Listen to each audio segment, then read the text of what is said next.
Made me a mushroom coffee this morning. A partial coffee? Yeah. Just a little. It looks like a big cup, but it's just a partial coffee. Is it hot? Looks like it's too hot.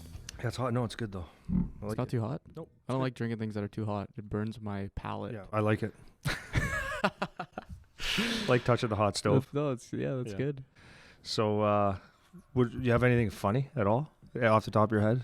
I got too many things. And most. I don't know. That was my funny thing. There's something out there for everyone. There's my funny thing. Yeah. Okay, so I told you earlier that I have a surprise for you. Yeah, you did. You love surprises, but it's okay. So my surprise,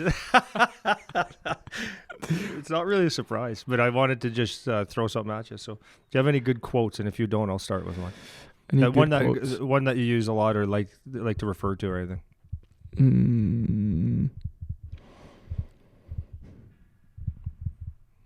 A lot of silence. I know. Okay, you want me to start? I have one, but I don't know where you're going with it, so I don't know if I want to. Yeah, you go first. I just wanted to. You go first, just to get the mind thinking a little bit here. So I was. So it's funny. I was thinking of a couple of my favorite quotes, and one leads into exactly what we're going to talk about today. It was just ironic. Okay, wait. Then let me go first. Go. Okay, so the one that immediately popped to mind. Yeah. So I'll give you a little backstory first on it because it's actually funny. So, well, it's not funny. It's kind of weird. People might think I'm schizophrenic, but so one summer when I think I was 22 when I really started to like dial into reading books and like the self-development thing and all that. So in my bedroom, I have a whole bunch of books that I read. And when I would read these books, and anytime I found a quote or I heard a quote, either reading or watching videos or listening to podcasts or whatever, I would take would it be metallic Sharpie? Yeah, a Sharpie, but like that metallic, shiny, whatever. Yeah. And I would write it on my wall in my room. Okay. So in my room, there's like a panel of the wall that drops a little bit lower where one of the vents is in the room. And it was like a perfect little piece right along the top of the bedroom. And I would write these quotes. And so they're still there like all over my bedroom where I'm sleeping. So, which is cool. Yeah, it was cool. So every day you wake up, you're just hit with these good quotes that you're seeing. That's what my thought was. So I heard one from Elon Musk. Okay. And this was one of my favorites because there's so many good things packed into it. And he said this, it goes like this. You're always wrong, and your goal is to be less wrong over time. Oh, that's pretty good. Yeah, that's a quote that's deep. I love that one. There's so many aspects to that because it's touching on. How do you take it though? How do you take that quote? So for me, the biggest thing is the humility piece that's into it, right? So to assume you're always wrong. So if you're gonna make that assumption that you're always wrong, that means that you need to have humility and be humble about what your knowledge base is, how much you know, what there is to know, and having good perspective on where you are in your whatever domain it is that you're focused on. So assume you're always wrong, and over time you're trying to find your way to be less wrong. And that was something that the theme of that quote kind of motivated me. That's a lot of the reason why I do what I do, because that is what I'm trying to do. I'm trying to become less wrong. Yeah. Because we're always wrong. Like no one is 100% right about everything all the time. That'll match up a little bit with my quote. Oh yeah, nice. My one quote. That was right off the cuff too. Yeah, no, that's good. Speaking of that, you've read the book too. I think you might have referred it to me. It's called the 0 to 1. Oh yeah, so good. So that guy was a partner with Elon Musk, and the first Peter question, Thiel. Peter Thiel, and he was one of the first investors of Facebook and PayPal, and the guy's just loaded.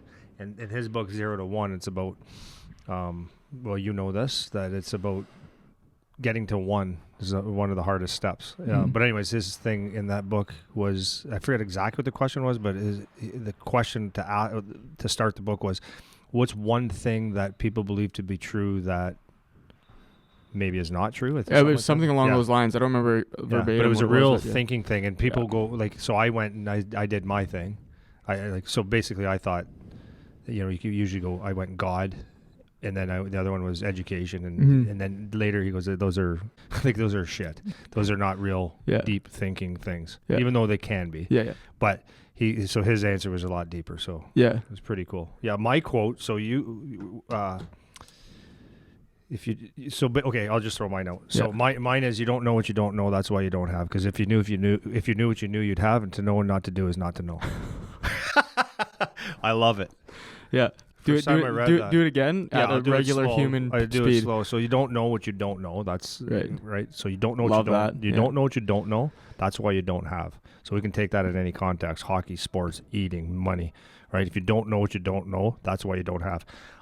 Let's say I don't know how to become a billionaire. Well, you don't know what you don't know. The stuff that you don't know is the reason that you don't have it. Mm-hmm. I don't know how to gain 15 pounds of muscle or lose 15 pounds because you don't know what you actually don't know. Right. That's why you don't have. Yeah. Okay? Yeah. So you don't know what you don't know. That's why you don't have. Because if you knew that you knew, then you would have. So obviously if I had the answers or you had the answers to get the $1 million, $1 billion, lose the weight, gain the weight, get to wherever you want to go, then you would have the information. Yeah. But to know and not to do is still not to know. That's which the is key. really cool because we'll see this in the hockey world as people think they know, Mm-hmm. right? But they don't, but they can't do. And I could say this very confidently, like coaches that have, or parents that have an idea how hockey's played. Like I use this as an example. Like if a coach could say, or a mom and dad could be watching and say, well, he needs to work hard there. Like he's not trying there. Well, meanwhile, the kid might be skating as hard as he can at the end of a shift, and someone's got a stick in his gut and he's battling through it, and they don't know what that is actually like, so they can't understand it. Yeah. So to know and not to do is actually not to know. Yeah. Well, the cool thing about that quote is, I don't know if it's articulated the best way that we could articulate it. That's okay. Articulate it. But when you don't, the first part that you don't know what you don't know, I love that. That's something I say all the time is like, we've talked about this before, how as soon as you learn one new thing, one example that I remember you giving in one of our podcasts, you're talking about cooking, right? Yeah. And you said, if you learn how to make, it was in our GSP podcast, you're talking about if you learn how to make a chili or something like that, well, now you know that there's all of these aspects to cooking that need to be considered that you didn't know existed before. Right. So when you say you don't know what you don't know, that's what that means. There's all of this information that you could have that you don't even, it doesn't even occur to you that it's there to be known. Yeah. And you just don't know that it's there. Yeah. Right. So obviously you can't know because there's nothing that's introduced you to that new pool of information. Yeah. Well, right. I've got an example that we have used recently. Yeah. So been working out my whole life, in and out, a couple of really busy times, and maybe I don't want to say tough times where I was like not wasn't as focused, but I thought I knew working out, and I thought I took nutrition courses. I thought I knew nutrition pretty good. I knew sleep was pretty important. So my mindset was always, this is what I knew, that if you work out hard, you'll get results. Okay, I knew that. Mm-hmm. What I didn't know, even though I knew a little bit, was that you always hear that your body is made in the kitchen. So having this thing, the Whoop, giving us the stats every day and looking at how many calories I burn with hard workouts compared to days where I don't have really hard workouts, maybe average, or maybe I have a day off, the calorie difference is not that dramatic. Nope. So the harder that you work out helps, and it does certain things, but what you do in the kitchen makes all the difference in the world. Yeah. So I knew that, but I didn't know that until I actually did it. Yeah. Until I actually focused and I said, okay, started tweaking numbers and stuff and seeing where I was with everything, and then it like hit me like with a sledgehammer over the head. Oh, you didn't know that. Now I actually know that. Okay, I don't even have to work out as hard as I typically do. This is after 25, 30 years of working out. Yeah. Now I realize that it's a lot easier if I just clean up in the kitchen. A lot easier. Yeah. Well, the interesting thing about that is, an example that I like to use with that is people that smoke. You know that you shouldn't. Nobody who smokes thinks that that's a good thing to do, right? Yeah. Like there's. No, you can't say it's good. You can't. It's not good for you. Like you can't say that it's good for you or that this is a benefit to you, right? You can't.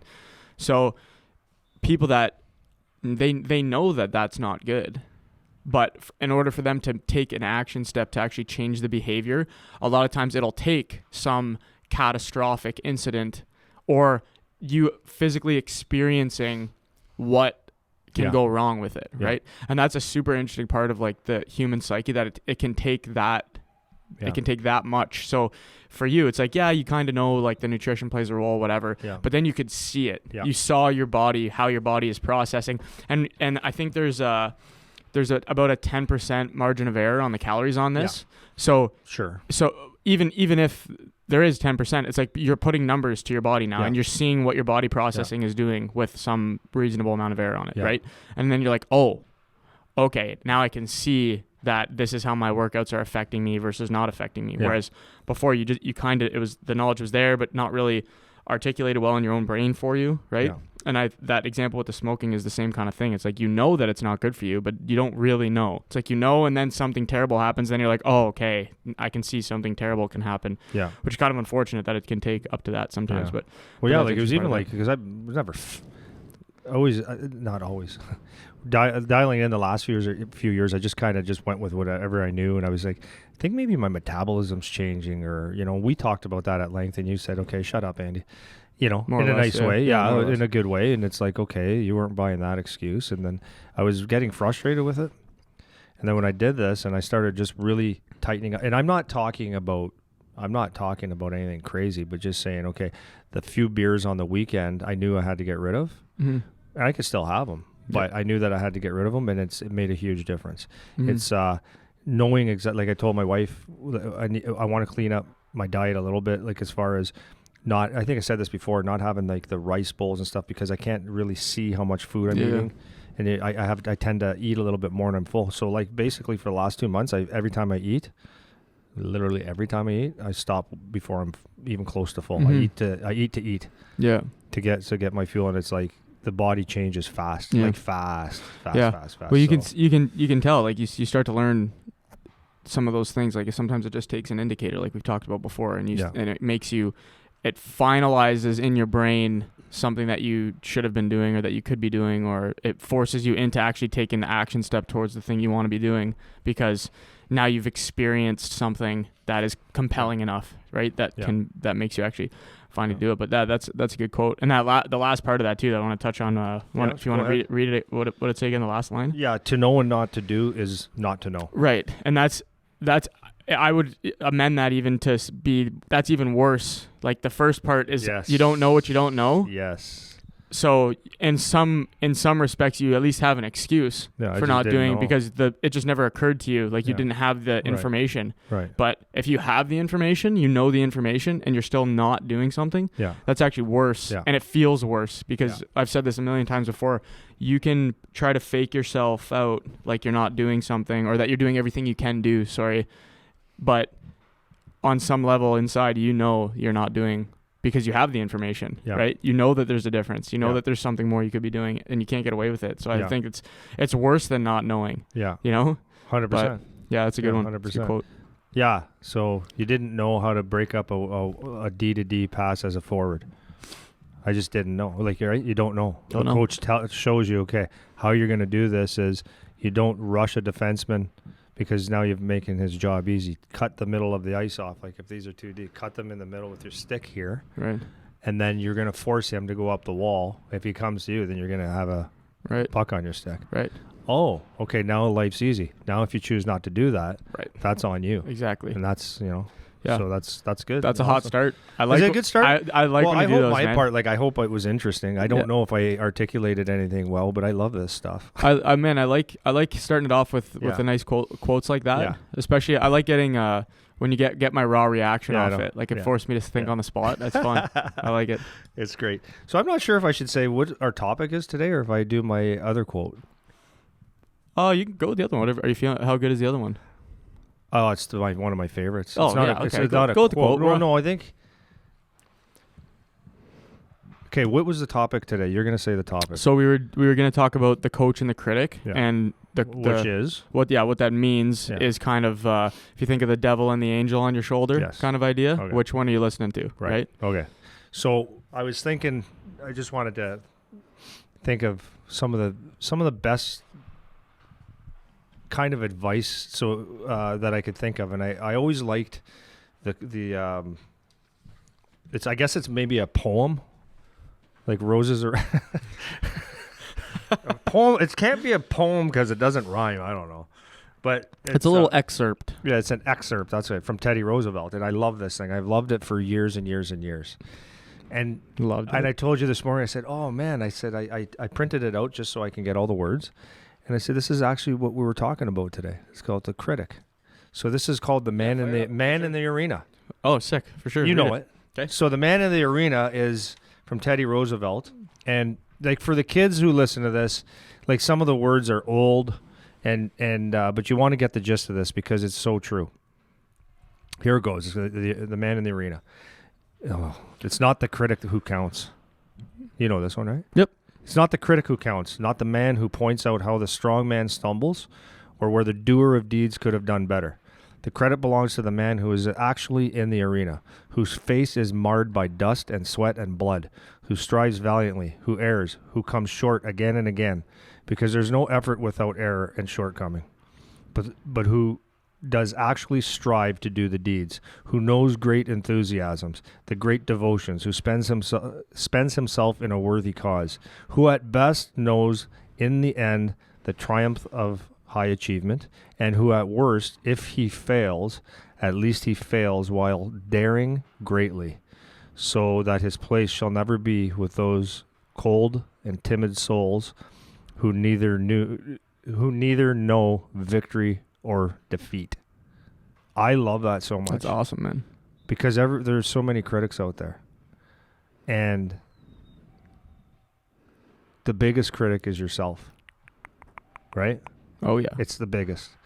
But just to stay on not the critic who counts, when we look at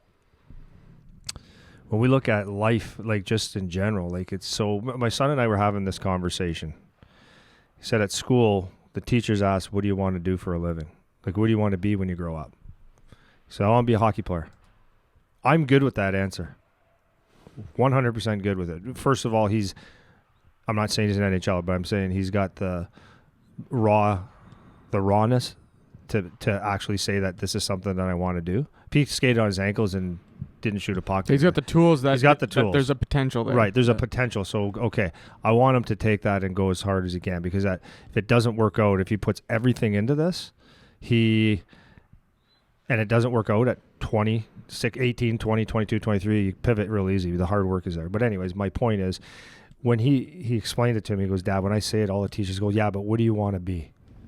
And it's like, I want to be a hockey player, and it drives him nuts. Mm-hmm. You know, we talk about this in the office. But if he said, I want to be a doctor, what would the answer be? They'd say, oh, good for you. Yeah, great choice. Is it any harder? I don't know, but they accept that could be a thing, but they don't accept that. Mm-hmm. That's a criticism. No, you can't do that, or you shouldn't do that. But like, there's so many things that you do in life. I mean, you see it every day.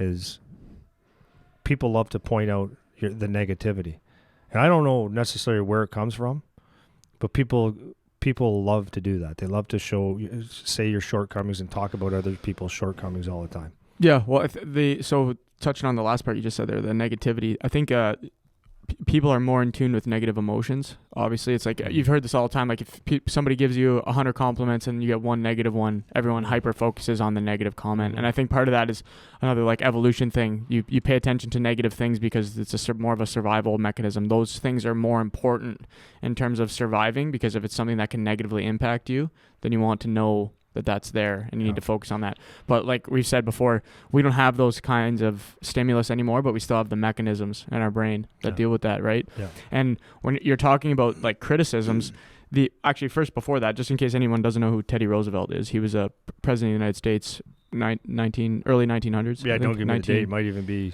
1910. 19, I think it was the early 1900s. Yeah, he was a very, I guess he was a pretty tough ass guy. Yeah. Because he was in the couple wars and stuff. Yeah. He was a very well-respected president. Yeah. So he, anyways, so when you're talking about the thing with people that are critics is that there's a lot of there's merit to why people criticize you in those ways, or they critique what you're saying. So for somebody like Charlie, when he says, I want to play in the NHL, it is valid for people to say, okay, man, like, what do you want to do though?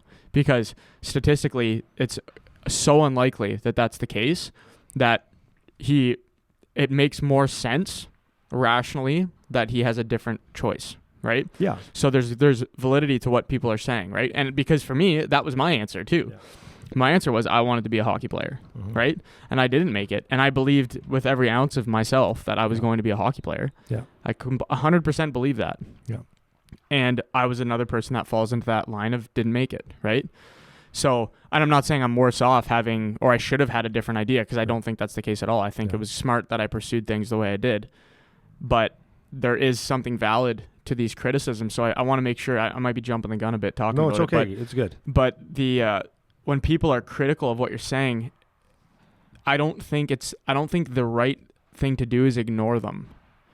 Right? Okay. I think the right thing to do is listen to what they're saying, and then you need to make a judgment on which parts of it you're going to hold on to and which parts of it you're going to dispose of, right? Because in every way that people criticize you, there could be a grain of truth in there, right? There could be something in there that's worth hanging on to. And I'm not saying people dismissing your goal of playing to the NHL, you should listen to that and absorb that. And I'm not saying that, but with certain types of criticism, depending on what the people are saying to you, it's important that you're listening to what they're saying, and then you're choosing whether or not you should keep that as a part of what you think, or you should dispose of it, right? Because it's an interesting observation. Don't know how I react into that. I have to probably let it marinate for a bit. For sure. Well, go ahead. So just to You're follow probably up. going to qualify it. Yeah, because what can happen is if someone is giving, if you want to call it a critique, right? A lot of times your ego can get in the way, and we were just talking about this morning, where if someone's trying to help you, and they're giving you something constructive that you can work on. If you're just gonna say nope, no one's distracting me from what I'm doing, I don't care, then that's different, right? Yeah. So you need to be able to take what people are saying and actually listen to it and actually process it. So if I was in a kid's position and my goal is to do something that's really rare or hard to achieve, and a teacher says to me, well, you shouldn't really pursue that because that's probably not going to happen. You should probably do something else. Then I would listen to that. I'd be like, okay, what did they actually just say to me right now? Okay, well, I know from my experience already that I have a really good opportunity to move on with the game. I have something good that could come of it. I know I have potential. This person doesn't know any of that. So, okay, I get what they're saying, but that doesn't really apply to me. So I'm going to not listen to that. But I'm not going to hang on to that. But you should listen to it while it's coming in, right? Yeah, I think a part of it. Right. So I like the second part of this is not the critic that counts, not the man who points out how the strong man stumbles. And basically it just says it's the one in the arena, right, that may have an opinion. So I would take that, and I don't know if we're disagreeing or agreeing, but I would take criticism or coaching or constructive criticism from someone that has something to offer. Like, so like as far as hockey goes, if like a qualified hockey guy said, well, you have to do a lot of, like, you might want to have a backup plan. Maybe I think that's when I would say, okay, I have to listen to that. Yeah, no, that's I'm trying to understand your side. I'm not sure if I agree with that either, because, like if grandma says, well, you have to think of something else, like, what does that mean? Well, okay, that's an example. That's a clear example where maybe her opinion about hockey maybe isn't as valid, right? Okay. But if it's like a random person, like if it's a teacher, right? Yeah. You don't know what their perspective is that they're coming from. Like, you don't know what they know, right? Yeah. So for you to assume that they don't have something to offer you in this area, I think could be a mistake. It might not be. Could be. Yeah. Yes. It might not be, and that's all I'm pointing out with. Listen to what everyone has to say, even if it is grandma. And then you can evaluate, whether or not that's something worth hanging on to or not. Because if you don't do that, then you can run into the issue that I was getting to, where you start to not listen to any kind of criticism, right? Yeah, well, you don't want to definitely not be that. And that's the thing. I think it's better to err on the side of listen to everything, and then be smart enough to select which things have merit and which don't, and move on. But don't go into somebody critiquing your work without an open mind, like already dismissing what they say, because then you could miss something that's might be valuable to help you move forward, right? Yeah, I'm just trying to, and I know there is a point where I probably got something from someone that was not in my business, but gave me some probably construction. Well, actually, okay, I guess I can I wasn't asking for criticism, but there was a couple years ago I took a course, and in the course it said you need to go out and first part of the course, early in the course, was go out and talk to 10 to 20 people and get their opinion. So 10 or 20 people that you know really well, 10 or 20 people that you kind of know, and then get a handful of people that you don't know that well, but they know you a little bit. Yeah. Get their opinion on what they think you do well and what you can improve on. And so I actually got some feedback there. Some of it was they said I thought it was like you're really motivated and great teaching in hockey, but the biggest thing I got was I was a really good communicator, and I didn't understand. I said, really? I was shocked, and then I thought about it. I go, well, yeah, you got to communicate to coach hockey. Yeah. So okay, that makes sense. And then my negatives, there wasn't one negative. No, there was. I could be a little bit more organized and stuff. Like that was a thing that stuck out. But that was good criticism. Yeah. But I'm just trying to think of other times. It's interesting. Well, yeah, because I want to make it clear too. I'm not, and you. There should be, something that if someone's giving you advice about hockey that played in the NHL, I would weight that more highly than my mom. Yeah. Right. But that doesn't mean I shouldn't listen to my mom, though. No, right? Exactly. Yeah. I should listen to what she's saying. And it's like, okay, does that have merit or not? Yeah. Right? Because it might, right? So that's all I'm pointing out is I'm not saying you have to take everything everyone says and make it integrated into as part of you. But like if you reached out to 10 random people and said, hey, what do you think of me as a hockey coach? And they've seen you in a coaching environment once. It's like, okay, like most likely I'm not taking what you say as seriously as what this next person says who's been around me for the last 5 years coaching, right? Yeah. But it's still worth hearing what you have to say, right? Just in case, right? Just in case. And then you can always just decide, okay, that's not valid or that is valid. But especially with the kids, they can run into that ego issue where they don't want to hear anything that can be construed as criticism, right? Yeah. Well, yeah, that's the filter, and that's where we're going to go with this at some point. But one of the things I was just thinking about is just running my own business. Is especially in the early days, everybody had an opinion. Oh yeah. You should do this. You should do this, and it's like, and this is the advice I would give to someone if someone is willing to give criticism, as a person, I think you have to say, okay, what do they have to gain or lose from this? Right. So it was easy for someone to come into the first gym I ever had. I remember this one guy popping in a couple times because he didn't have a gym, but he was like a steroid guy. He was telling me, really interested in my gym, and then he had all these ideas. You should do this. You should do this. You should do this. And I said, why don't you do it? Right. Like, why you come in here and tell me what I should do with my money and my life savings and my time when you haven't done it? Like, why don't you do it? Yeah. But the thing is like, by giving advice, that person had nothing to lose. Like, if I took some of his advice, I don't know why he came in anyways, but if he came in and I took some of his advice, I thought that was a good idea, and it was like the dumbest thing ever, and I lost my house and my business and my pride and everything. Well, yeah. Well, then what do you have to lose? It didn't hurt him at all. Right. And then the other side is, what do they have to gain? Mm-hmm. So, because in the business world or in hockey world, there's people that can gain off you too. Well, and that's the evaluation process that I'm saying, right? Yeah. Because on the off chance that they have something valuable to offer, you want to get that if you can, right? Yeah. But you still need to have the critical thinking and analysis skills, because my parents would say the same thing because they run their own business. Yeah. And that's something my mom always would say, like when she would talk about everyone, like you said, everyone has an opinion. Everyone has advice to give you on the best way to run your business, right? Yes. And my mom says when people would say that to me, I'd be like, okay, well, you go start your own business and then we'll see how you do. And then we'll talk about it after, right? Yeah. And I think that's valid. That's completely valid, because that criticism coming from someone who's inexperienced and has nothing in that area, obviously that's not something that's worth listening to. Yeah. But you don't know where you're going to get something valuable from, right?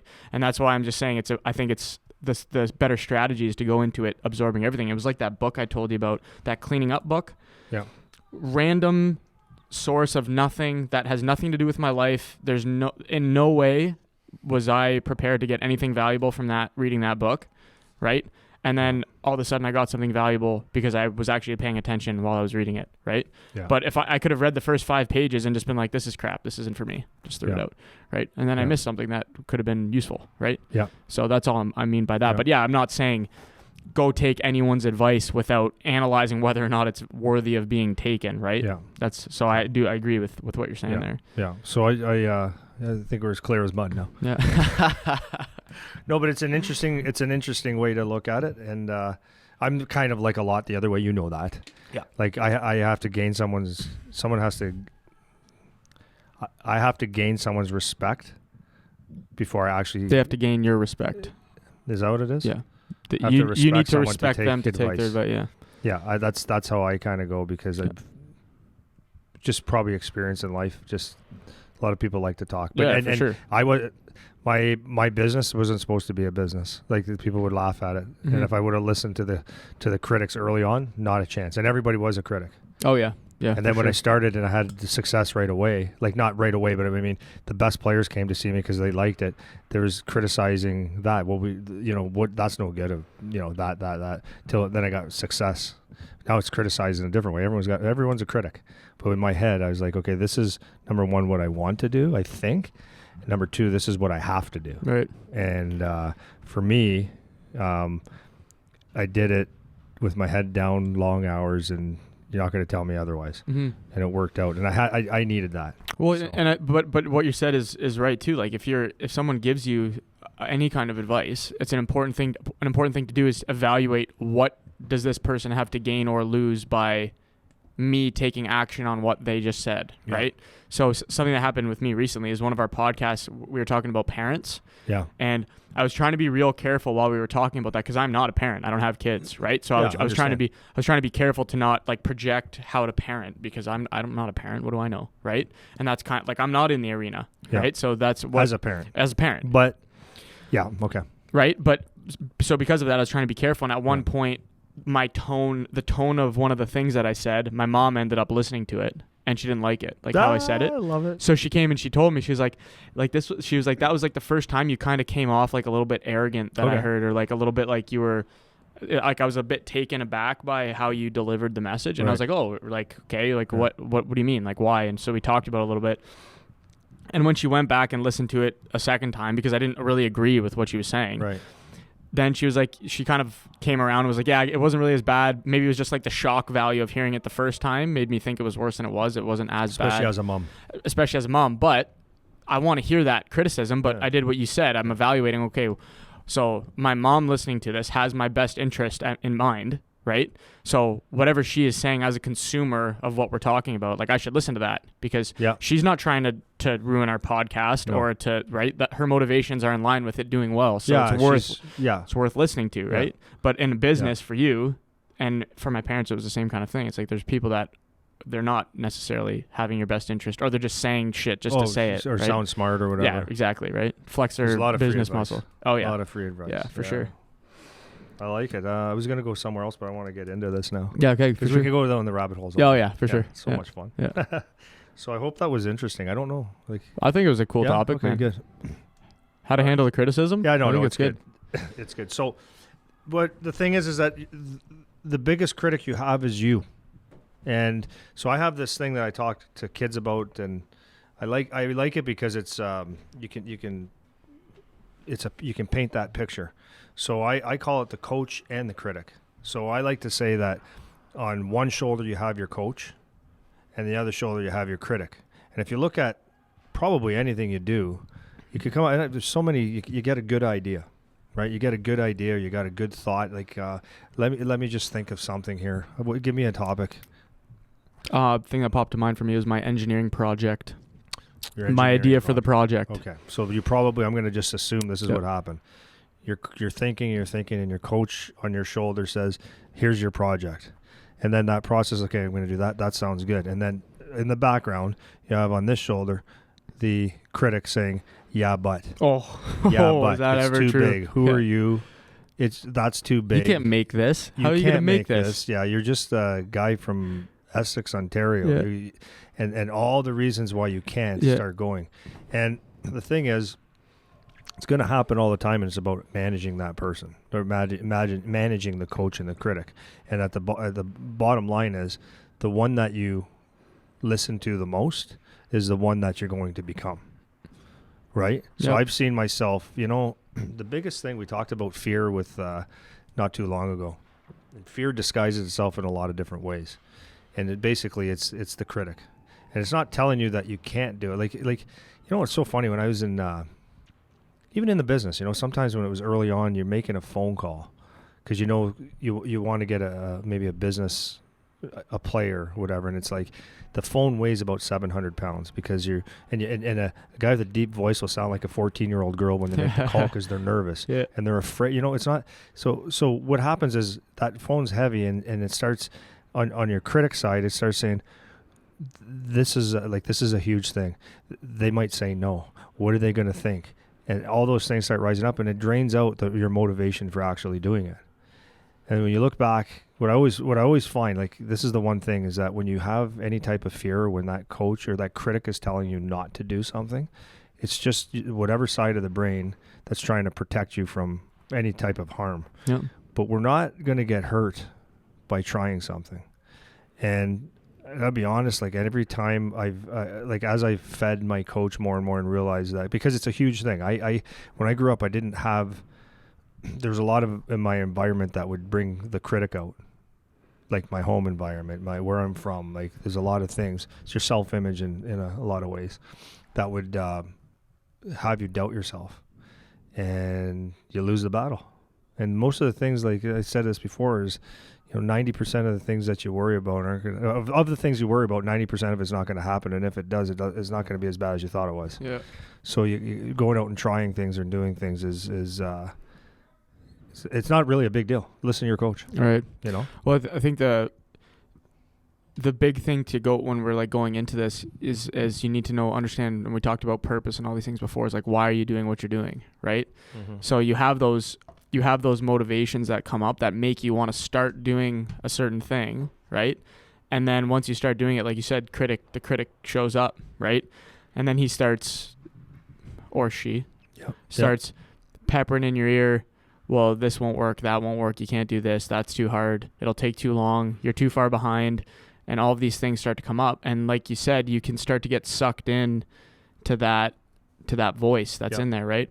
And one of the themes that we always have when we're talking about most of our stuff is just having like that element of self-awareness to how you are, and you've talked about, like, being present and being in the moment and the power of now and all of these things. And that's a tool that can be super useful when you run into these situations where you have those competing emotions of, like, you go through the roller coaster where you're super motivated and things are going well, and then you hit a roadblock, and then you start to dip, and then it comes back up and you get motivated again. So instead of being on the ride going up and down, like, try to remove yourself and watch the ride. Mm-hmm. So you can see and you can feel those emotions coming up, and then you can see and feel the emotions going down, but you can kind of remain neutral through it. Just be like, oh, like, I can feel like I'm fired up to do this right now. Awesome. That's great. Mm-hmm. Then you hit a roadblock and you're frustrated. You're like, oh, okay, I can feel I'm starting to get some resistance. I'm starting to get some frustration. I'm starting to doubt. Maybe I should walk away for a bit and come back to it or take a break or whatever. And I'm thinking about it in the context of that, my grad project that I had to do for engineering, because this was the first time I actually had to build a actual device that worked and did something in real life. This wasn't like theory. I wasn't just writing stuff on a paper. Like, I had to make something that actually works. Yeah. And I remember going into it, it was just me and one other guy, and I did most of the figuring out. Yeah. And I remember those exact things. I was like, how in the hell am I going to be able to make this work? Like, I had no idea. And it was like a 6-month project, 8 months that we had to work on this thing. So it was a long haul. It was a lot of that up and down. And if I didn't have that ability to step back from it, it's so easy to see how you could just, like, give up, or I would, like, change my project, or like jump to the next thing instead of finishing this thing that I started already. And like I said, because you can remove yourself and I could just watch the emotions happen, I was able to stick with it, right? Yeah. I was able to stick with it. And that's part of the coach, right? That's part of the coach 100%. Side in your head, like saying, like, hey, it's all right. Like, just stick with it, or just walk away for 10 minutes or like take a break, you're frustrated or whatever, right? And that's part of that coach that you're talking about. Yeah. The first game I ever played in the OHL was against league game, was a home game against the Windsor Spitfires. And cool. They had a good, tough team. And I was 16, and they were big. Like, they had some big guys. And I was 16, everyone was big.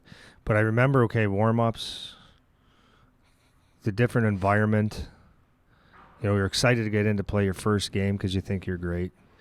And you're looking, and the crowd's different because now it's a full rink. The music, the organ, the refs, the uniforms, everything kind of crispens and livens up. Yeah, like, a lot of stimulation. Yeah, and it's like it's surreal. I hate that word, by the way.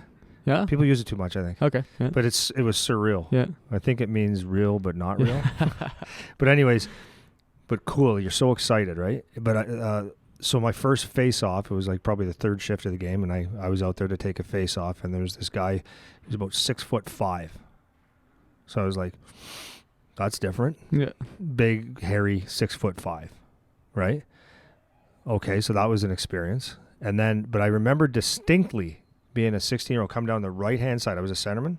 I was going down the right-hand side, and I knew I had to, like, it was in slow motion. There's a big, I think it was Glenn Featherstone. He's a pretty big, tough guy. It might have been someone else, but it was that size of a guy, 6'3", 6'4", D. And I knew I was coming down the wall. I knew I had to make a decision. I knew I had to do a little chip, and I was going to have to take a hit. And if I get through, I get the buck. If not, I'm taking a hit, which is good. And it was like, honestly, it was like this. Are you going to do this? And I did. And I actually took a bit of a hit, but I got through, and whatever happened after. But I remember that distinct play. Mm-hmm. And I remember, this is the coach and the critic now, and going to the bench and going, okay, well, and for 3 months, no shit, 3 months, I was making that decision on a daily basis. I would ask myself every day, because the critic in me was always telling me, these guys are big, these guys are tough, this guy wants to kill. I didn't know. Yeah. This guy's going to take your head off. And then my coach was saying, okay, you can do it. You're a good hockey player and stuff. And some days the critic won, and some days the coach won. Yep, for sure. But I had to learn how to train the coach. Mm-hmm. And it's not just positive. It's not just positive words. It's actually being a coach. Feed the coach. Give yourself good reasons. Yeah. Well, one thing that's cool is in the hockey context that I was just thinking of is I remember playing like AAA and then early years of junior where you're playing against the same guys like kind of all the time, right? Yeah. Like you're playing Sun County and Chatham, and you go up to London, then you go up to Toronto, and it's all the same kind of guys. You play against them a bunch of times, so you know the kids that are good, and you get to know who the other players are and whatever. And I remember those exact kind of feelings. I remember one game we were playing a team from London, and Big D, 6'3", tough. And we sucked. We were terrible. And every time we played this team, we would lose like 13-2 or 9-1 or just one of those. Just get smacked every time. Yep. And this one guy in particular on the team, you actually know who it is. He rocked me one time, big time. And for the rest of the year, it shook me a little bit. Where I was like, was like tentative. Same thing. Like I don't want to go in the corner with this guy.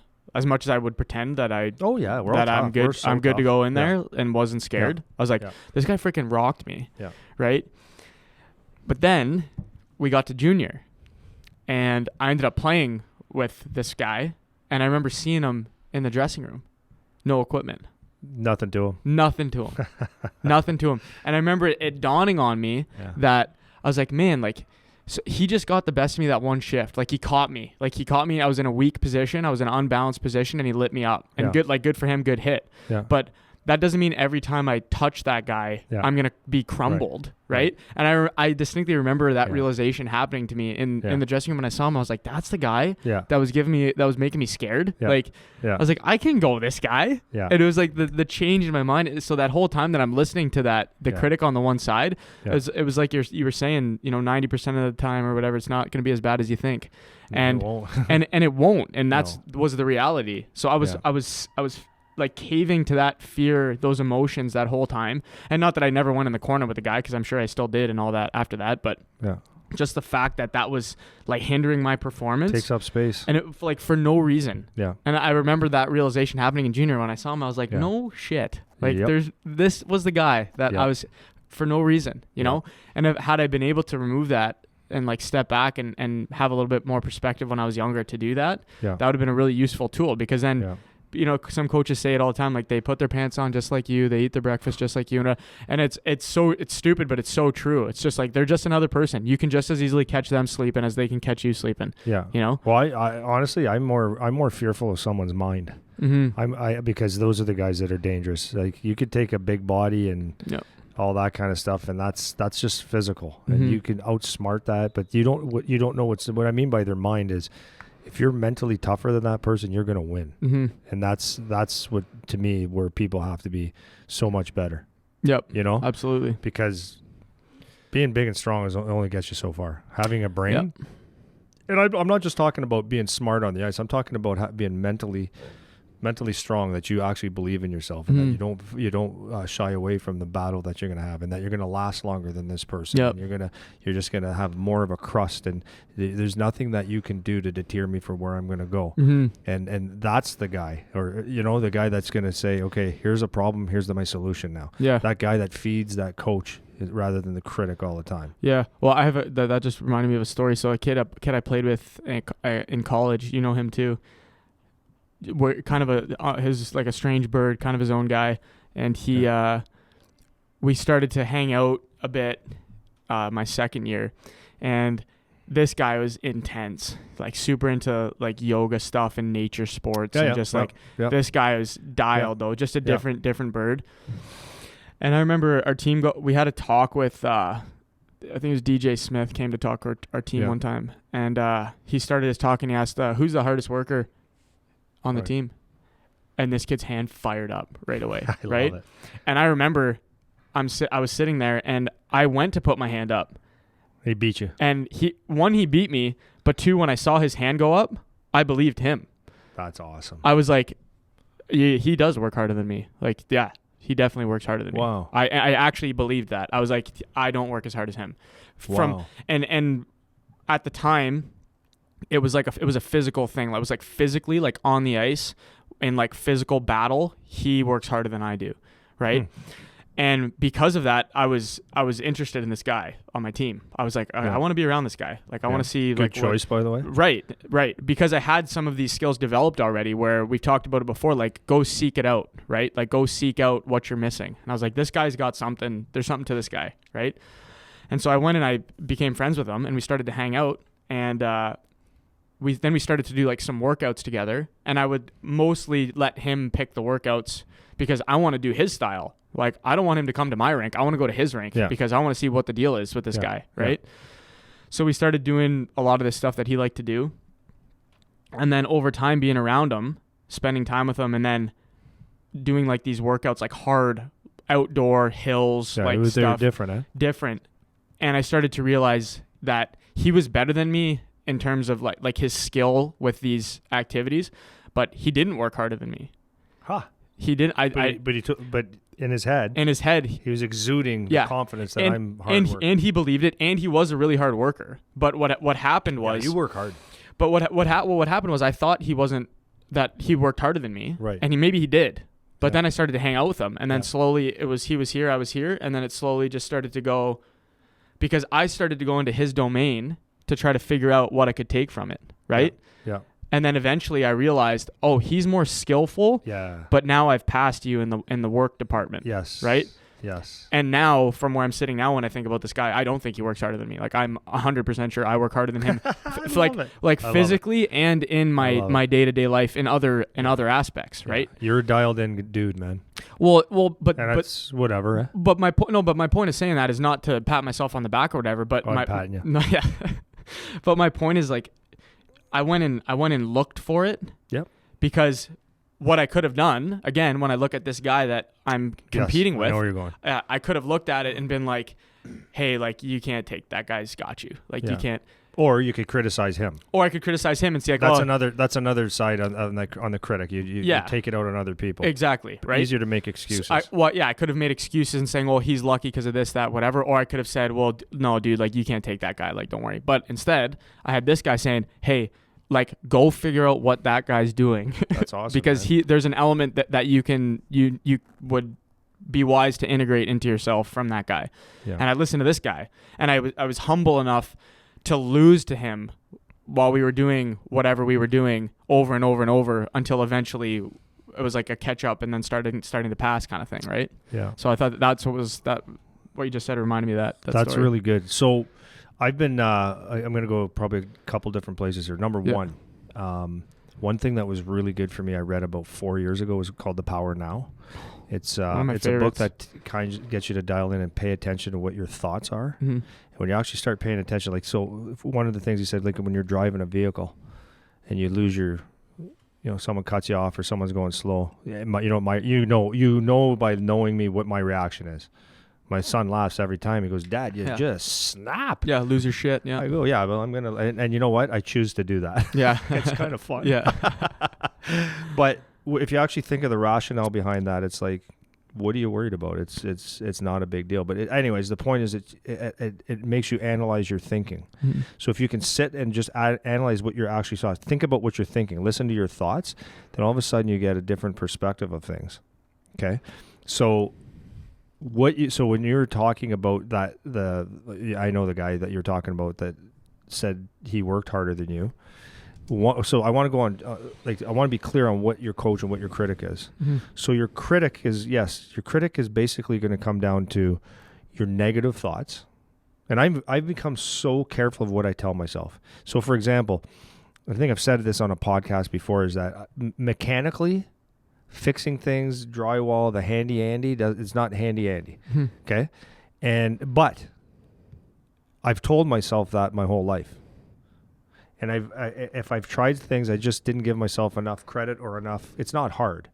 You can figure this stuff out. It's the simplest stuff. Joe Buckshot goes and does drywall or fixes things. So it's not the hardest stuff in the world. You have to take the time. So I went through life and I didn't know how to do it. I mean, I was focused on other things, but I neglected any handy Andy stuff and stuff like that. So my self-talk is always, I'm just not good at that. I'm just not good at that. I've changed that. And I'm doing projects at home, not a lot, but I make that's sure. Right, though. You are. I'm getting, I'm choosing to say yes a lot more than no, because my self-thoughts now are like, learn and try. Humble yourself, right? You know what I mean? So on the critic side, it's like, yes, your self-talk.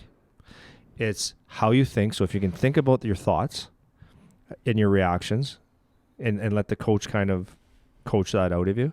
It's your excuses. And like when you said that about the other guy is a harder worker, and when you realize, like, now you can make excuses. The critic in you, instead of being like the coach, when he said someone works harder than you, the coach in you say, yeah, I will show you, or why did you work harder? And attack it a different way and say, I want to be a harder worker, so I'm going to get there. And you put an action plan to become a harder worker. But the critic in you is going to say, oh yeah, you're a harder worker because, your dad bought you a gym. Yeah. Like I can use that for my son, right? Yeah. Well, of course you're in good shape. Your dad owns a gym. Well, of course you have a good shot. You get to go to work out with your dad all the time. Like those are excuses instead of finding a reason to become better. The critic is going to come in forms of excuses, fear of what other people think, fear of what other people are going to say, fear of failure. And those are like the main things. And people will stop dead in their tracks and talk themselves out of things because of fear of what other people think, fear of failure, and fear, whatever other fear I said. Yeah. And excuses, right? But it all comes down to those things for the most part from my experience in life, hockey and stuff.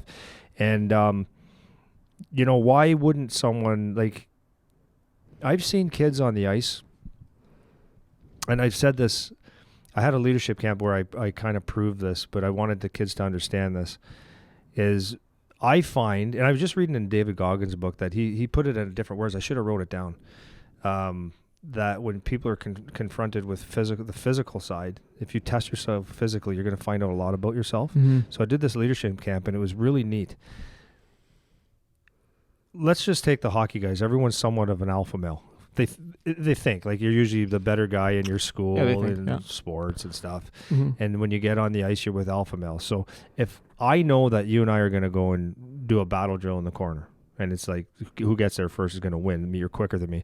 If I know that you're going to probably win, what does the coach and the critic say? The critic's going to say, and I've seen this in the kids, I got my knee. There's the excuse. Yeah. I already lost the battle. So there's that. They might fall on purpose. They might find a reason to lose. Self-sabotage. They'll self-sabotage. So I'd find like in sports or you take this one. Like they don't want to challenge themselves around the best guy. So it comes in because why? Because if they lose, they look bad. Whereas the coach should be saying, okay, you're going to do whatever you can to beat this guy. You can beat him, or you can do your best, and we're going to work on that. And then you find a flaw, and then the coach should be able to coach you through to say, okay, here's a flaw that I have in my life, and let's go attack it. Right. So anyways, the point of is that, like, I find in that when you're doing a sport and working out, is that you can challenge your mental game big time. Yep. And I did it this morning because I looked at my scores, and I had a couple of days in a row where my scores on my on my fitness monitor, I guess, was telling me that I'm low. Yeah. So I could listen to that 100%, and I should, but also it could be an excuse builder too. So, but you get up in the morning to go work out, and it's like, well, it's early. I didn't have enough sleep, and it's like you do this all day, every day. I'm serious. I do this all day, every day, and I got the action to this stuff after, but the bottom line is you have to just get moving. Yeah. And get doing it. Well, I have so many things. I love it. That's why I wanted to do this today, because there's a lot here. So I'm going to go in reverse order. So you're just talking about yourself and your scores and how you didn't. So the first thing is, sometimes I talked about this, I think, before too, with this Lex Friedman guy that he was trying to do the David Goggins 4 miles a day, or 4 miles every 4 hours for 48 hours challenge, whatever, right? Or he was doing a pull-up challenge or some challenge he was doing, and people were commenting like, oh, well, like, you're going to hurt yourself. That's not the best way to get in shape and whatever. And what his point was the point is not to get in shape. The point is to do something hard and to challenge myself in a way that's hard. And that's more what you're talking about doing.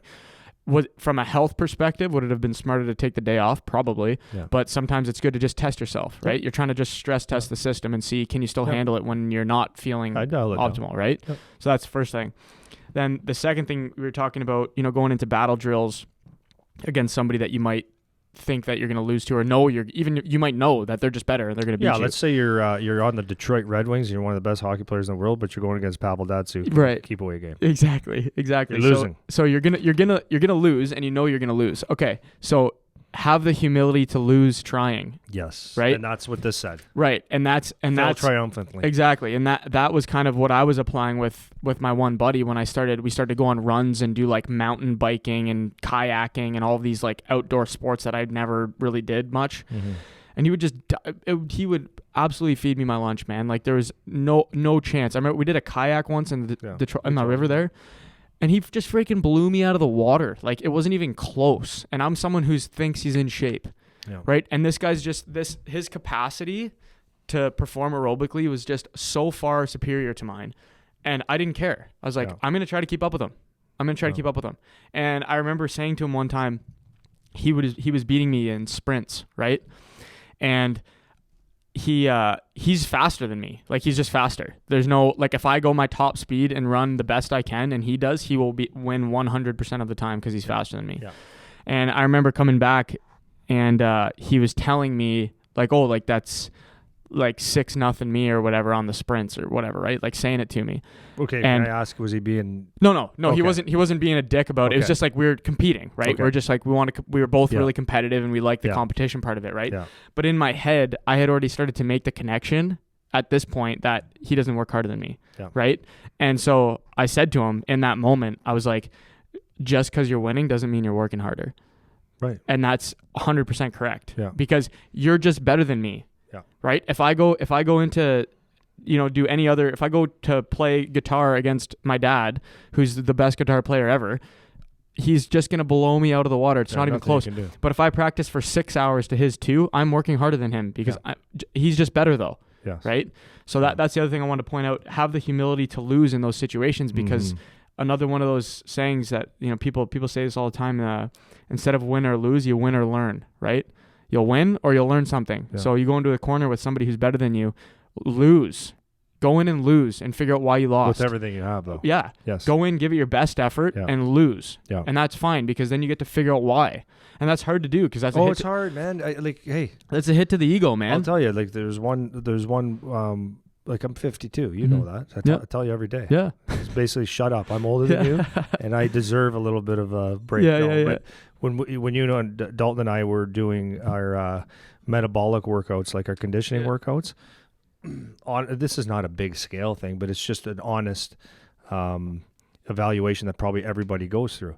So when I was going in there, I'm like, okay, I'm 52, Dalton's 30, and you're 26, and I'm going to do this. Like, I'm going to go and do it, but it's just an automatic thing. You start saying, okay, man, but I'm 52. Like, if I back off, they're not gonna judge me for it. They're gonna say, wow, you did it anyways. But you have to talk yourself, and then you give it and you give it and you give it, and yeah, I knew that Dalton. There's no chance in the world that I can keep up to Dalton Prout, a 30-year-old NHL hockey player that's in the top percentile of shape. Like, he will beat me. Yeah. Is he stronger than me in everything? No. So okay, good for you, Andy. Is he better? Do I do some things better? Maybe. Yeah. But that's not the point. The point is that to put yourself in an experience where you're humbled, but you squeeze the lemon and get all the juice out of it that you can. Right. And it's like with you, right? You're a younger guy than me, but that can't be my excuse to not work out. And you know, like, and you said it to me, and I love this. Is you know, I love surrounding myself with good people because you bring out the best in me. You know, I'm not going to cry, no, but you bring out the best in me, and that's a great thing. That's why I like hanging around with you and Dalton, because you'll call me on stuff because it's easy. You don't call if you see any type of bullshit or anything where you go, no, I don't agree with that. You call me out on it. I do have the humility to say, okay, I'm going to listen and I'm going to take a little bit in. And we were talking about that, like when you said about metabolism. She goes, I don't buy that. Yeah. And you call me on it, and I go, I listen. I go, you know what? You're probably right. Yeah. But it's okay to fail, but it's okay to learn. And I like getting in that environment where I know I actually don't like it. I'd rather just win. Yeah, it's uncomfortable. Be real honest. I'd rather fucking win. 100%. I don't usually swear on podcasts, but I'm just being honest. Yeah. Rather just win and be easy. And I think every hockey player and everybody in business, everybody wants to just have the plum everything and the best of this and the best of that without the effort. But you get nothing out of it. So I like, you know what? I don't like being in those situations, but at the end of the day, I feel a hell of a lot better than just being better than someone. Yeah, to be honest with you. 100%, man. You know, you feel like you accomplished something, and I look back and I go, you know what? I was 52. Or I am 52, and I'm working out with elite athletes, and they're not, you know, they're not saying, "Come on, hey, dude, you're going to be okay. You need a defib or anything." Yeah. No, they're like, I gain respect that way, right? And it's mutual, right? And it's good. Well, and a couple things on that. I just listened to this. I was telling you about this podcast I listened to this morning. It's called Huberman Lab. Yep. So anyone who wants to learn some shit, like, that's a good podcast for that. But the guy was talking about neuroplasticity and how you can learn things and whatever. So, and one of the things he was talking about is why things are uncomfortable when you're trying to do something new or outside. So you're talking about you'd rather win, and obviously it's easier, it's comfortable.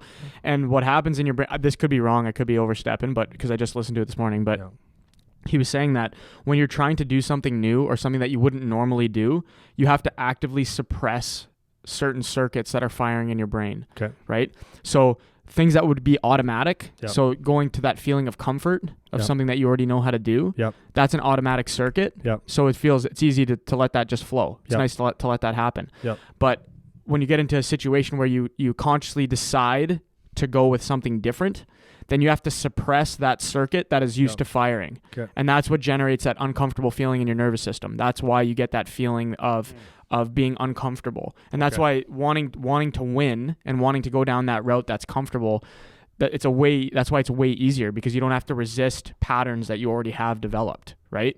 That's kind of what he was talking about today, in terms of why you have that sensation of it being uncomfortable. Yep. So that could be a little bit wrong, but I think that's generally what the idea was, if I understood correctly. That's interesting. But so that's the one part of it. And then the two other things I wanted to touch on before that we were talking about before, you mentioned the book, The Power of Now, right? Mm-hmm. And the reason that's really a really good tool, it's by Eckhart. It's either Tolle or Tolle. Eckhart Tolle, yeah, whatever. Just whatever. But anyways, he's weird. He's a weird dude, and it's a hard book to read because it comes across very like woo woo. But you have soft. But you have to be able to like read. This is what I'm talking about. Like you have to be able to like listen to the information and then pick out the things that'll work for you, right? Yeah. And one of the things that I got from that book when I read it was that skill of like learning how to analyze your thoughts and pay attention to the things that you're thinking. That is something that causes that separation where now you can watch your thoughts happen instead of just being like I said before, you're either on the ride or watch the ride. Yeah. And instead of being on the ride, that is your impulsive emotions. This is a skill that allows you to separate yourself and watch the emotions, right? Yeah. So you're going to start to observe what your thoughts are instead of just being like a prisoner to whatever your emotion is in the moment, right? So when you're going through these situations, like, for example, like with the example you gave going into the corner for a battle drill or whatever, if you're going up against somebody and you're going to lose, you can say, okay, because you've done this, you've had this skill now where you've analyzed your own thoughts, your own emotions, you can separate yourself and be like, oh, I can feel that resistance coming up. I can feel that I don't want to do this because I know I'm going to lose. Now you can start to make a decision about, are you going to listen to the coach or are you going to listen to the critic, right? This is a skill that'll allow you to decide which one instead of just impulsively being whichever emotion comes up in the moment, right? Yeah. I'm really mad because I feel mad. I'm really sad because I feel sad. I'm really happy because something good just happened. Yeah. Instead of you just impulsively reacting to what that thing is, now you can separate yourself and you can decide when you want to attach yourself to which emotion, right? Yep. So you're getting ready to go in for the drill and you're up against Big Bubba that's huge and is going to crush you in the corner. And you can say, okay, I can really feel that this is not a good situation for me and I'm probably not going to do well. Okay, I can recognize that. I'm going to decide to go do this anyways now because I know this is the better thing for me to do, even though it's really uncomfortable. Yeah. As opposed to you being locked in with that emotion and being like, oh, I'm scared. I don't want to do that. Okay, like knees hurting. Let's take a break this shift. Yeah. Right? So it's a good skill that you can start to develop to let you pick which guy you want to listen to, the coach or the critic. Which one do you want to listen to? Right? Yeah. If you don't have the skill, then you're just going to be attached to whichever thing comes up in the moment. You'll be motivated when you're motivated. You won't be when you won't be. Yeah. Right? And there's not a lot of control you have without it, right? Yeah. So those are the things I wanted to touch on from that big spiel you went on. I'm going to finish off this part. Yeah. Was because as we were talking, one of the things triggered something that I can't believe I didn't think about this earlier. Sure. Had a friend down. You've met him. And we're in my office. Okay, my office. It's a really neat kind of story, really, because of the obvious was there. And I guess when someone walks into a lot of times people think that because you have a business you're successful. That's not true. Right. But then there's, how am I going to say this without giving the story away, really? I guess it doesn't matter. So a lot of times people come in and, okay, so I live my life not knowing if I'm successful or not. I just do what I do. And sometimes people are intimidated to talk to me or speak to me, and I'm like, that's weird. Like it's just me, but I've had jobs all over the place, right? Like pretty interesting hockey training jobs. So I think that sticks out to some people, and it can cause maybe a little bit of intimidation or like I don't want to say. I hate saying it like in a weird way, but well, hey, let me do it for you. I'll do it for you because you were my coach. You were my coach, and I was terrified of talking to you. Right. But while you were just training me, it wasn't terrified is the wrong word. It was intimidating, right? In awe, I was like, hey, this guy trains NHL players. He knows who's the best. He's going to be constantly judging me as a player because he's the hockey guy. Okay. So he's a hard person to approach, even though that wasn't the case at all. But that's just what it seems like. So there you go. Yeah. Okay. Thanks. Okay. So that's explains that. So I was sitting there, and my old friend of mine who's not successful but is successful. Like it's no. Okay. Yeah. I know, but. I know he's not. I wouldn't say he's successful, but he's got a pretty good mind. He's actually to know and not to do is not to know. That's him. Okay, that's him to a T. To a T. Yeah. That's him. And I'll tell you who it is after. Mm-hmm. Maybe you know already. Okay.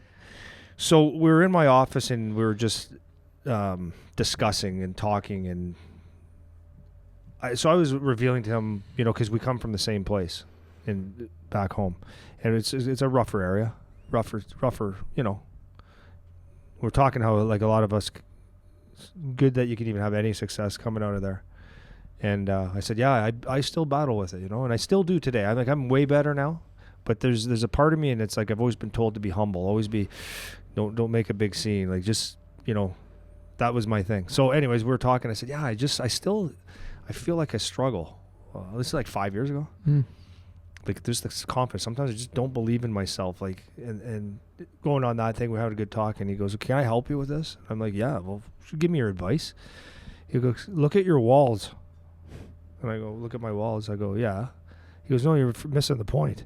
So on my walls for on my walls in my gym and in my office, there's some very, very high success in there that I see every day, but I forget, of people that I've trained. A picture of me and Igor in Russia, and all these different things telling me that you are worthy and you are good, and this is what you've done. And people that I continue to train already know that these are the people that I trained. And it's like the success wall talks to you. So I would say that if you have, like, it's another form of being a coach, is find your successes. And when I look at my success wall, when I really look at it, I played with this guy, trained this guy calls me every day, this guy there.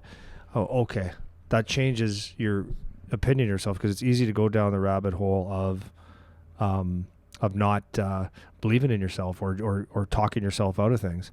And one of the things that was a huge thing, and another thing I wrote down, was going to Russia. And anytime I get a new group of NHL guys, it's like I sit there and I always go, okay, am I worthy? And when I went to Russia, I could have talked myself right off the plane. Mm-hmm. Honest to God, I could have talked myself off. Like, this is a big thing. I could win or lose. I could end my career right now, or I could gain so much more respect. And it was a battle of talking, and the bottom line was that you do it and you get the results because you're prepared. But the success wall is great. Now, you might not, so a kid listening to this might not be able to say, well, I don't have a picture in Russia with Igor Larionov, and I don't have a Team Canada jersey, so I'm not successful. No. Build your success wall. So look at yourself and ask yourself, okay, what have I done that I can say I'm success? And it might not be a wall, it might be a sheet of paper, it might be quotes or whatever, but it could be you won, you made the AAA team, you're the, you won the athlete of the year, and those are successes. I can make the girls laugh, I can do this, I can do that, and those are little tiny successes that make you believe that you can do something. And there's everybody has something that I wouldn't be willing to do or want to go through 100%. Yep. And you did that. Like, I look at you and you say, okay, I looked at the hours and the detail that you spent in your university and playing hockey and the time management and stuff like that. And only you know what that's like. Yeah. And that was hell. Yeah. I mean, it was a learning experience, but it was hell.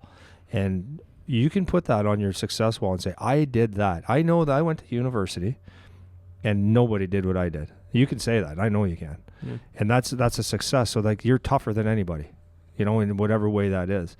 And when you understand that you have a success wall and that you've done successes, no matter how small they are, they build up. And then you can tell yourself that, you know what, I am worthy. And you can always go back to them. You can look at it, right?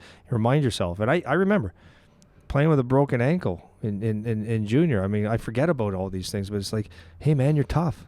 Like, you can do it. You can do anything. If you can do that, the physical pain of that, the mental torture of getting through that every day, you're tough, dude. Yeah. You can do anything you want. Was a phone call going to hurt you? Is asking a girl on a date, really, is that a hard thing to do? Is conceiving the idea that you're going to get drafted to the OHL, is that really that hard? You can do it. If you did that, you can do that. Yeah. Right? And you just have to toughen up and like what David Goggins says, you callous the mind to believe in yourself. Yeah.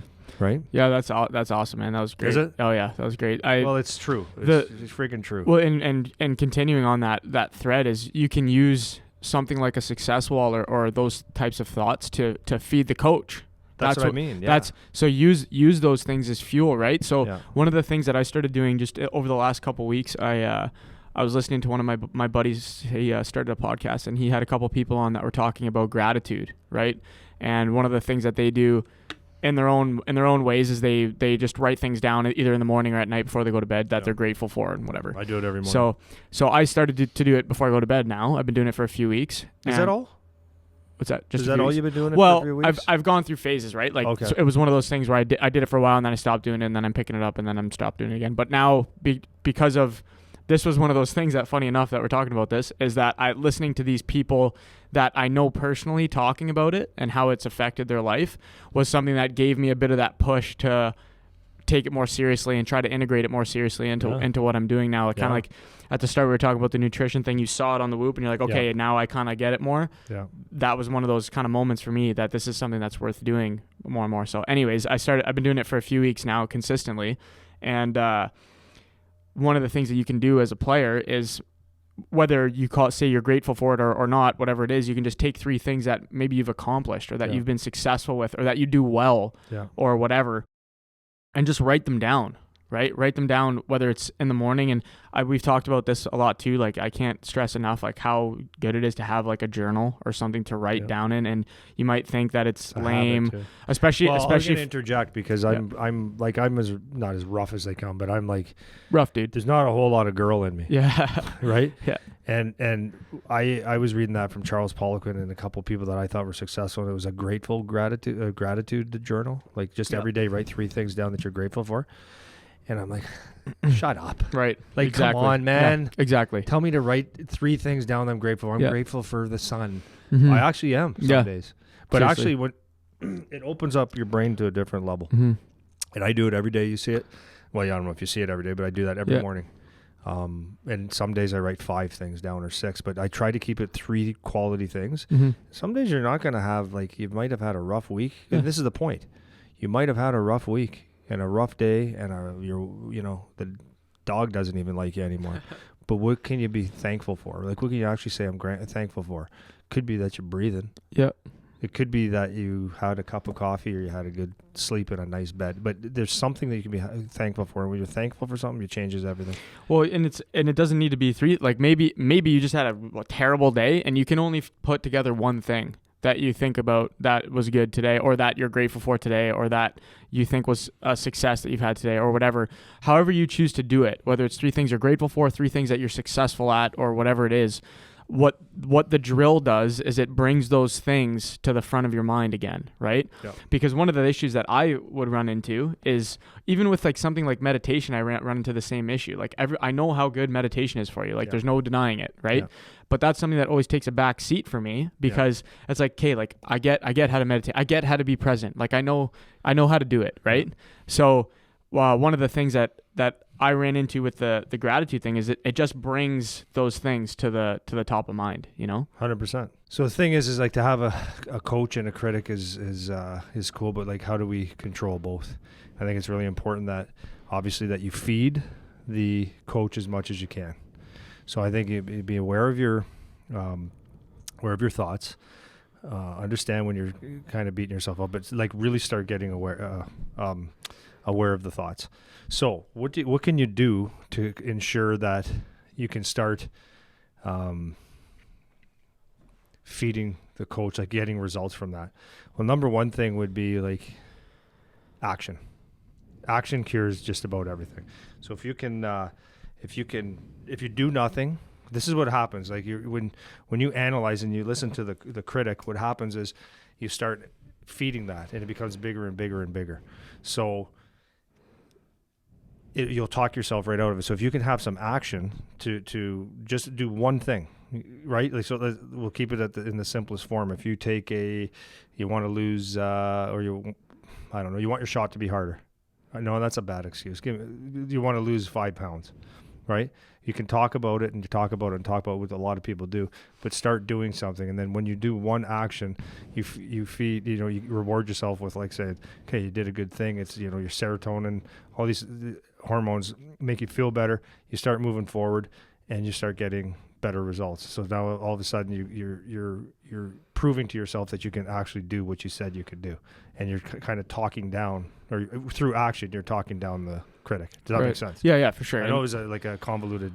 No, but even like what we were just saying about the writing stuff down that you were successful with or whatever, that could be your action thing, right? That could be the thing you start doing now. Like, you start to write those things down to bring it to awareness, what you want to do, right? Or if it is a goal, like even doing the shooting thing, that's a fine example. Like, if you need to get better in this one area of your game that you're not doing, then you need to actually do something, right? Mm-hmm. You need to actually do something.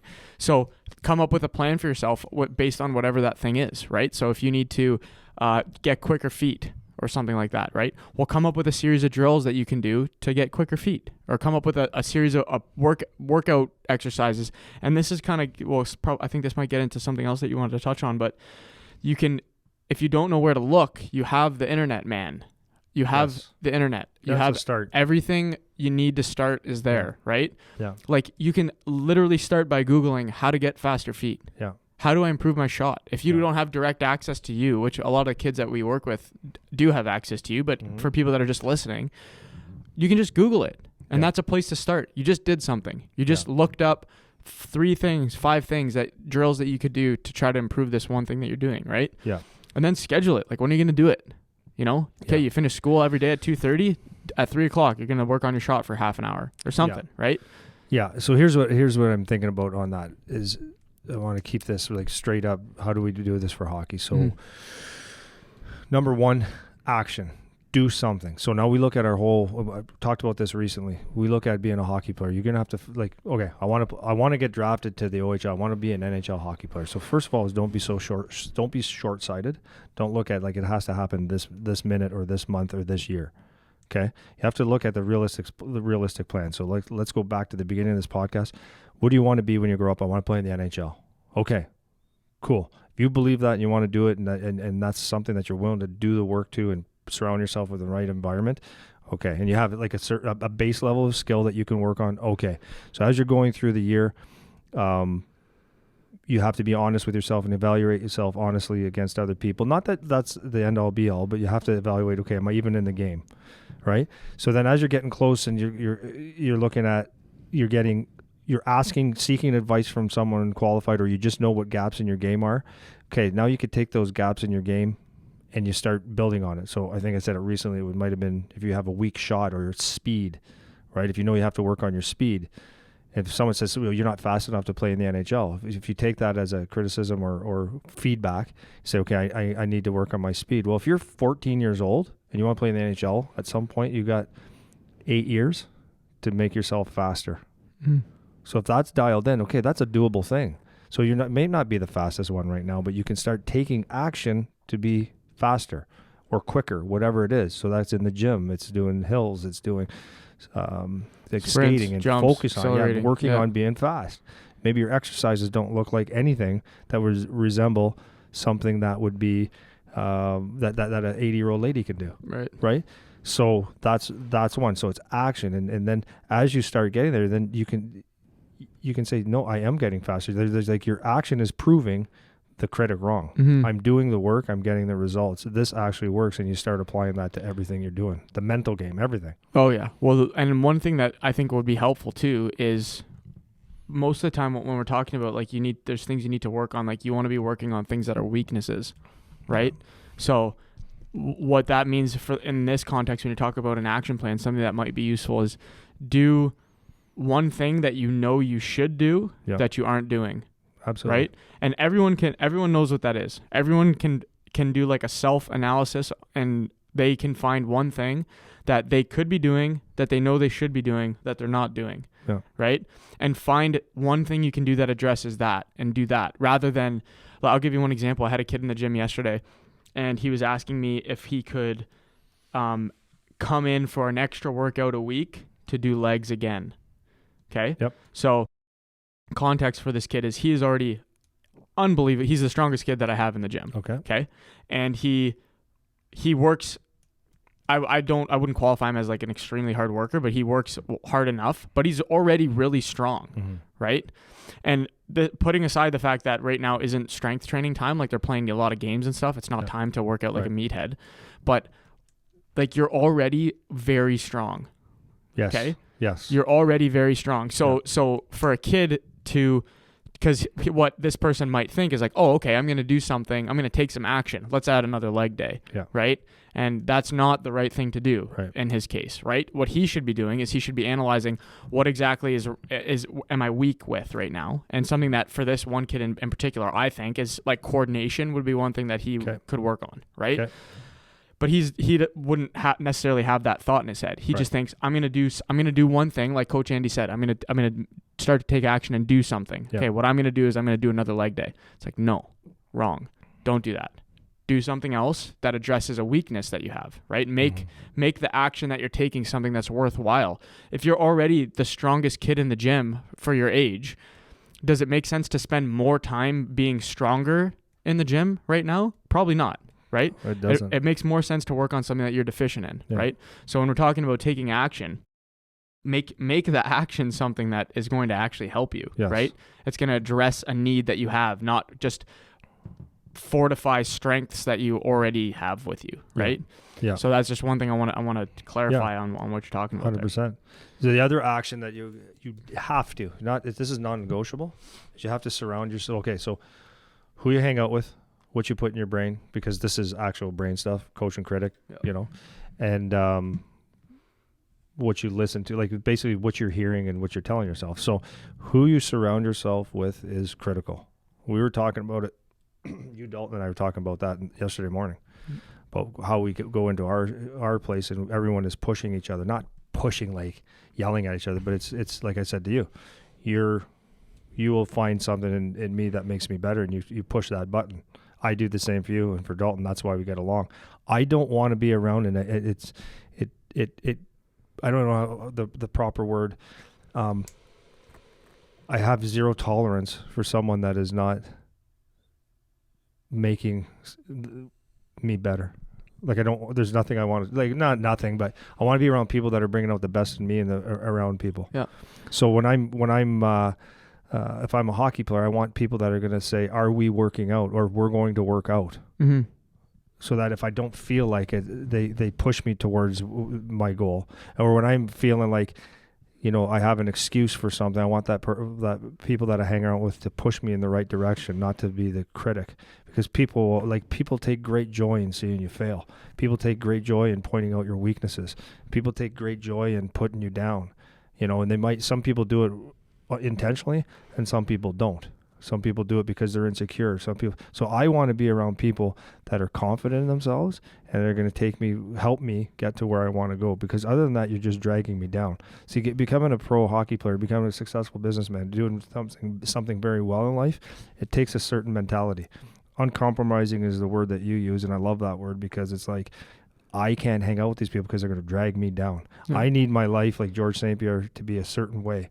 I need it to be positive. I need to see the good picture. I need to see myself succeeding. I need to believe in myself, because, if I can't do it myself, like if I'm having a hard time doing it myself, the external stimulus is going to do it for me, change my attitude 100%. For me. So I have to surround myself with good thoughts, because what you say is what you hear, and what you hear is what you believe, and what you believe is what you act upon.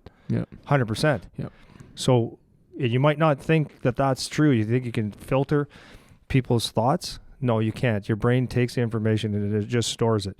So I think it's very, very, very important that you choose your friends wisely and the people you surround with wisely, and that they're helping you get to your goals. Yeah, that's exactly right. And talking about your environment, as an individual, you only have so much bandwidth in your brain for inputs, right? So yes, you can only fit so much in there.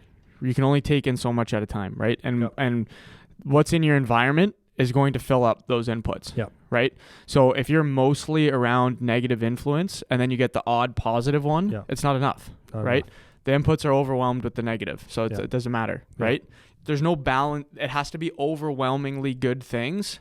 Otherwise, you're going to be influenced, because you only have a limited amount of inputs that can fit in your brain space, right? So one example that I like right now with one of the newer guys that's working with us, I asked him yesterday. Employee. Okay, oh yeah, I love him. And it's love him. Great guy. But he's never been in this kind of environment before, right? So he played some junior hockey and had but not that was necessarily the most positive environment. But then after that, he was like took a hiatus and wasn't around, and now he's getting back into it. And so I asked him a question the other day. You weren't around when I asked him. So right now he's trying to lose a little bit of weight, and then he's talking about wants to start to put some mass back on afterwards. Asking all these questions about diet and things that affect his body. We talked about caffeine the other day and all these things. And he's just asking like good questions about how to take care of himself, how to do a better job taking care of himself, right? Which is a great thing, like just a great thing to want to do that he wasn't talking about or asking about when he first started working. So me being my analytical brain, I'm watching his behavior and just like trying to pick it apart, like what's going on. So I asked him yesterday, I was like, so what do you think, what role do you think PowerTech has had in you starting to like kind of do these things that you're doing? I'm just curious. Like I was literally just asking him, like, what percentage would you give it? And he was like, he's like at least like 50% would be because I'm here now. He's like, because it was something that I wanted to do. I was thinking about doing, and I was kind of planning to do, but I just not started doing yet.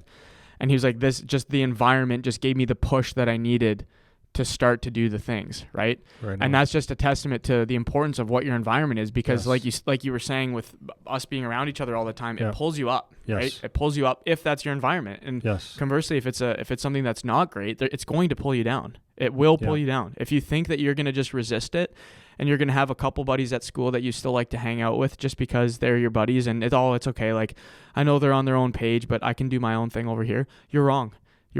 They're influencing you. They're influencing what you're doing. They're influencing your behavior. They're influencing your life, whether or not you're acknowledging it, if you're spending a lot of time with them, right?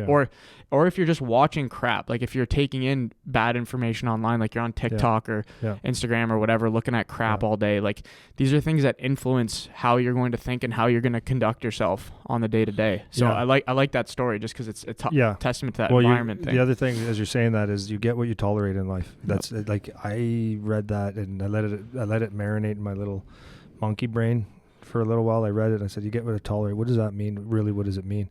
And you know what? Most of your problems in life is because you tolerate it. I think, I don't know if that's a fair statement, but a lot of your, a very, very good amount of your life is the way it is because it's what you tolerate. You know, if let's use the fitness example for an example. And if you would like to get in shape, and your wife or your girlfriend or whatever is in your home is a bunch of junk food and TV on and all that kind of stuff, and the environment is not good, if you tolerate that, you'll just be that. But if you have zero tolerance for it and you put yourself in an uncompromising position to get what you want, you will get what you want. If you are in a relationship, with your wife, girlfriend, whatever it is, you're going to get exactly what you tolerate. So if they treat you like crap, you will get treated like crap. If you tolerate that, then that's the way it's going to be. Or whatever parameters you set, you get exactly what you tolerate.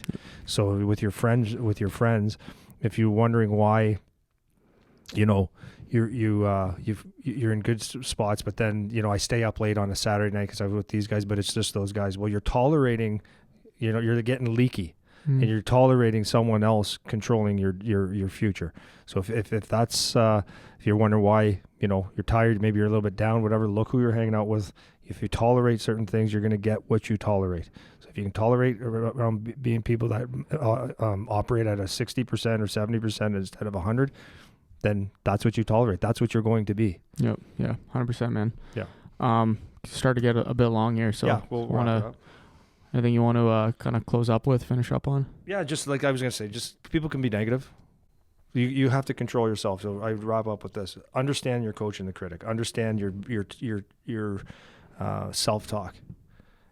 What do you want and how you're going to get there? So your mind is to protect you, is going to tell you not to do things, not to dream big. You're only this, you're only that. Your coach has to be bigger than your critic. Coach yourself to out-talk, to listen to your thoughts, but out-talk and coach you through these things. If you're not big enough, find reasons why you can be big, how to overcome that. Anyways, it's not about being positive or negative. It's about giving yourself the right information that you can act on. And the people that you're around will have a huge influence on how you act and how you feel about yourself. So control that. Put good things in your mind.